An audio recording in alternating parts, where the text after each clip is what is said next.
Hi மக்களே, எல்லாருக்கும் வணக்கம். நான் உங்களோட மும்பை கணேஷ் பேசுகிறேன். என்ன டாபிக்னா, விவாகரத்தான ஆண்களோட நிலைமை என்னன்னு நான் உங்களுக்கு சொல்றது வருஷமா நான் வீடியோ போடுறேன். ஒரு ஆம்பளை வந்து விவாகரத்துன்னா அவன் விவாகரத்து கொடுக்கறது கிடையாது, அவன் பொண்டாட்டி தான் விவாகரத்து கொடுக்குறது. அந்த விவாகரத்து கொடுத்தனா அந்த ஆம்பளோட வாழ்க்கையை என்ன மோசமான நிலைமைக்கு மாறுதுன்னு உங்களுக்கு யாருக்கும் தெரியாது. தன்னோட பிள்ளை பொண்டாட்டி இல்லைனாலும் தன்னோட பிள்ளைய தூக்கி கொஞ்சம் முடியாம அவன் படுற ஒவ்வொரு கஷ்டமும் ஒவ்வொரு ஆணுங்களோட மனசும் வருத்தமா இருக்கான். அதனாலேயே அவன் குடிக்கு அடிமை ஆயிடுறான். பொண்டாட்டி போனதுக்கு அப்புறம் அவனுக்கு அந்த குடி தான் அவனுக்கு பொண்டாட்டியா இருக்கு.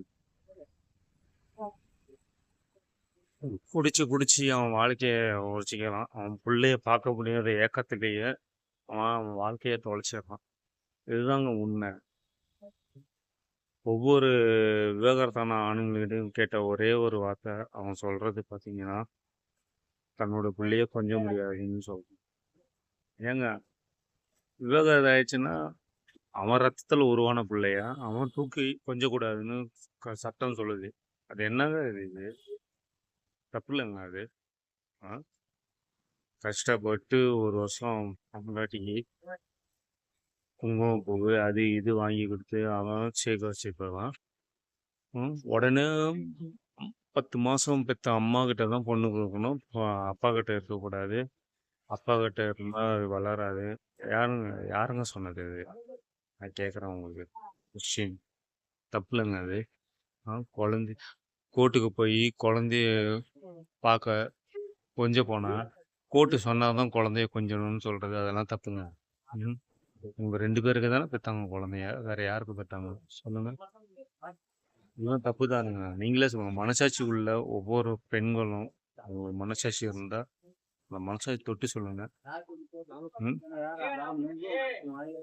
ஆம்பளைங்களும் இது இருக்குங்க, ஆனால் அவங்க வெளியே கட்டிக்க மாட்டாங்க. அவங்க எப்போ பார்த்தாலும் மூஞ்சி சிரிச்சிருன்னு வச்சுக்கிட்டு தான் பேசுவாங்க. பட் அதுக்குள்ளே எவ்வளோ பாசம் இருக்குதுன்னு அது யாருக்கும் தெரியாது. படித்த கடவுளுக்கே தெரியாது. ஆனால் நீங்கள் சொல்கிறீங்க பெண்கள் தான் புனிதமானவன்னு சொல்கிறீங்க. பெண்களோட ஆண்கள் தாங்க ரொம்ப புனிதமானவங்க. ஏன்னா அவங்களோட பாசத்தை வெளியே காட்டிக்க மாட்டாங்க. பாசத்தை மனசுக்குள்ளேயே வச்சுருப்பாங்க. ஆனால் அவங்களுக்கு எப்போ டைம் வரும்போது அப்புறம் அப்போ தான் அவங்க வெளியே காட்டுவாங்க. ஆனால் பெண்கள் அப்படி கிடையாது.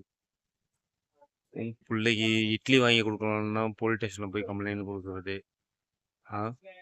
அதே போல் பிள்ளைக்கு ட்ரெஸ் எடுத்து கொடுக்குறது போலீஸ் ஸ்டேஷனில் போய் கம்ப்ளைண்ட் பண்ணுறது. இதெல்லாம் என்ன தப்புங்க அதெல்லாம். உங்களுக்கு இந்த வீடியோ பிடிச்சிருந்தா லைக் பண்ணுங்கள், சப்ஸ்கிரைப் பண்ணுங்கள். நான் எல்லா பெண்களையும் நான் குறைவா சொல்லலை. ஒரு சில பெண்கள் இருக்காங்க ஆம்பளைங்களை டார்கெட் பண்ணியே பேசுவாங்க. அவங்கள தான் நான் சொல்கிறேன். இந்த வீடியோ பிடிச்சிருந்தா லைக் பண்ணுங்கள், கமெண்ட் பண்ணுங்கள், சப்ஸ்கிரைப் பண்ணுங்கள், ஷேர் பண்ணுங்கள். பாய்.